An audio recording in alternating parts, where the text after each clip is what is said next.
I wrote this piece. It's called Romeo and Juliet, a case study in teenage mental health. Pine Grove Psychiatric Facility for Adolescents with Behavioral Issues. That's what the address on the envelope said. Underneath that, my name, Sue Ann Pien. Yep, I've made it. I'm in the loony bin at 16 years old. And surprisingly, it's very relaxing. I'm not allowed to leave, but whatever, I'll take this unexpected vacation mandated by the state. The letter addressed to me was from Morgan Kimura, the most important person in my life at 16 years old. It was my first major crush/love, and I obsessively thought about her to escape the insanity that was my high school years. Didn't really matter that she had a boyfriend all the time she was my first girlfriend, even when we went to homecoming together. This was true love. Also didn't matter that being a teenager was so shitty. I just wanted to end it all. The reason I'm in this psych ward, as the only kid in here without a drug problem, is because I did try to kill myself. These were the years where highly intelligent, autistic girls like me were non-existent in society's vision. And studies now show we are the highest suicide risks in the autistic demographic. As I can personally attest. But something happened when I found Morgan. My life became rainbows and sunshine when I was with her. I now had purpose between the chaotic milieu of AP English and those boring, nonsensical equations of AP Chemistry. And did I mention Morgan was riveting physically? I mean, the most stunning person I ever laid eyes on. I would just stop and stare into her sparkling caramel eyes when she told me how much she loved me. I really felt accepted by her, quirks and all, something I didn't always experience around other Asian people. Probably because her family was second or third generation Peruvians. They spoke Spanish at home, briskly and without pause, the way my mom spoke Mandarin. But Morgan's family were Japanese Chinese and pretty Asian looking. Oftentimes, I didn't feel wanted by or a part of my Asian culture, and didn't realize my autistic oddities might have been a reason why I was shunned. When our eyes first locked, our connection was instantaneous. The lightning streaks in my heart matching the neon green streaks in her hair. I got really lucky because she was definitely leagues beyond me. She fell in love with me through our letter writing as I expressed my unique perceptions of the world to her. "You're the smartest person I ever met," she'd ooze at me, and suddenly I loved being that. I'd take up an entire hour of math class, crafting her a love letter in Greek, just because the symbols looked like art. The meticulous drawing of each letter soothed me as I droned out all the important details of an upcoming final the next day, because who fucking cares about that? Morgan was the only thing I looked forward to every single day, like a drug addict, and I needed that hope against the constant conflict of home life. 她为什么在你的床里面? Why is she sleeping in your bed? My mom said in that tone of voice that always sounded like we're on the verge of being rear-ended by an oncoming truck. That was life with Mom. Never-ending, high-strung episodic soap opera of one chaotic crisis piling on top of another. Just when you think there's some peace and it's safe to relax and take a breath, wham! The next end-of-the-world scenario was now at our door. Honestly, she would have made a fine actress if her dad didn't squash that opportunity. Her cousin was a movie star in the 60s, and my mom loved being on set with him. She was beautiful, so directors would try to put her in scenes. But my grandfather would have none of it. We were a political family, which meant our women were ladylike, not hoey actresses. She likes to sleep in my bed. It's no big deal. I try to shrug her off, seeing exactly where this was headed. You have 2 beds in your bedroom. She should be sleeping in her own bed. She's Chinese mom yelling at me again. I love her, okay? She's my girlfriend. I was so tired of hiding myself and trying to fit into boxes that I'll never be small enough for. I just want to live in the truth. Mom pulled back with horror and then whispered in a low and dramatic tone, "Then you really need to go live with your dad now. 我真的不能管到了你." Yeah, I know. I'll never be good enough for you. Didn't matter I got straight A's without trying. I'm just not Chinese enough, so why bother trying anymore? Chinese people aren't ever gay. They don't have mental health issues.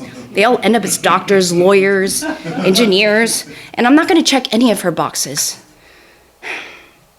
So Mom left me detached with some loving kindness and left me to my biological dad for the first time in my life. Dad, he was different. Strange and cool. In a way, I wish he was there my entire life. He had none of the sudden emotional jags Mom had. He was very stable, grounded, and calming to live with. We were so innately similar, I guess. Unfortunately, it was too little too late because I had become accustomed to running away from home, hanging out with the gangbangers, and sneaking into nightclubs with my fake ID. I didn't have a car or license yet, so I figured out how to make a copy of Dad's car key when he was napping one night and would back his car out quietly. One Halloween, I even blew his tire, and since it was Halloween, I thought I could just toilet paper it, and he would think the neighborhood kids did it. I'm sorry, Dad, if you're watching this. I really thought I was so slick until one morning he does a little cough, and he says, just be careful, okay? Whoa. He knew I was sneaking his car out, but he wasn't chewing my ass off. I mean, he really is so different than Mom. So, one night I snuck his car out like always to pick Morgan up. She had to wait until her parents fell asleep to climb out of her window, too. The Romeo and Juliet thing was really at play here. And little did I know, she had a casual crystal meth habit, like many of our other friends in the Deep Valley. You can probably blame my autism for not seeing the difference between when she was high or not, or even knowing that she was on drugs. I mean, she didn't look like any of the street hookers I saw on TV, so how was I supposed to know? Morgan was high as a kite when she got into the driver's side seat, and I watched in horror as she slowly pulled Dad's car out into the intersection right in front of her house, where the screeching tires of an oncoming Mercedes, of all cars, T-boned us.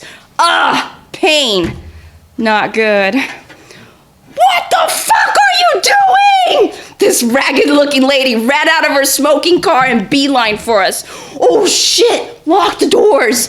I yelled at Morgan. This lady looked like she was gonna murder us right there on the spot. I learned later she just came from a funeral and feel bad that I was never able to give her a real solid amends. The cops were called, and we couldn't hide the fact that at 15 and 16 years old, neither of us had a driver's license. So off to night jail we went. When my dad got the call at 2:33 a.m., he told the police officers, no, there must be a misunderstanding because Sue-Ann's asleep in the next room. They insisted he check my bedroom, and that was that. Like star-crossed lovers, Morgan and I were forbidden to ever see each other again. The world is not thy friend, nor the world's law. How could something that feels so good have so many people against us? Our parents, society, the cops. What was so bad about me wanting to just be with Morgan forever until the day I died? I mean, who was I hurting by doing that? What crime have I committed? Besides Grand Theft Auto.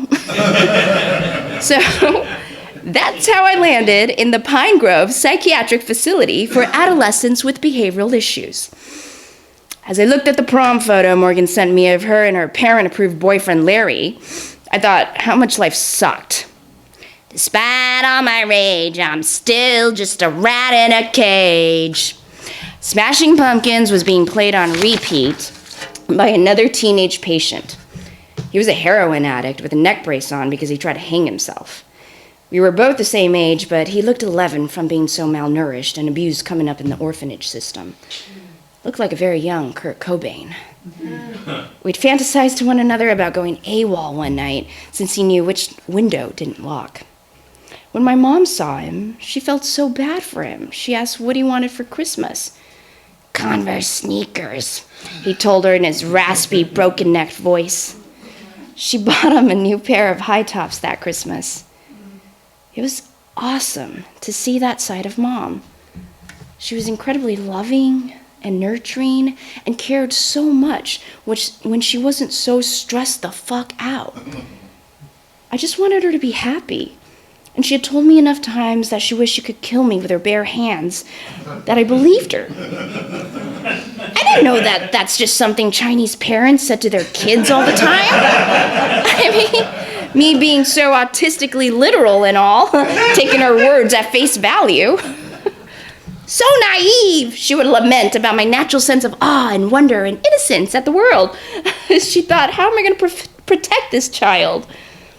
So, one night, I had a plan to make everyone's life easier by taking as many pills as I could find and shoveling them into my mouth by the handfuls.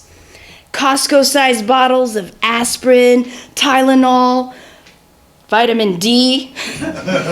I was sure this would kill me. My best friend Lisa stayed on the phone with me until I stopped breathing, and then she called 911. My lungs collapsed, and I even went into a brief coma.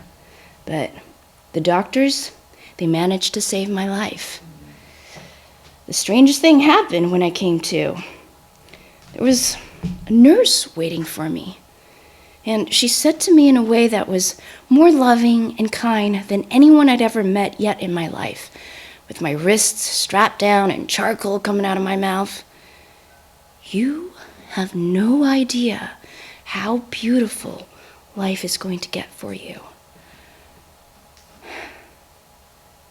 I think she was an angel, because I never saw her again after that, and she was glowing. So, yeah, maybe I'm too sensitive to be Chinese, and maybe I wished falling in love with Morgan would just fix everything wrong in my teenage life, but that glowing nurse angel was right. I mean, life today is more beautiful than I could have ever imagined, and I am so lucky that I didn't quit before the miracle.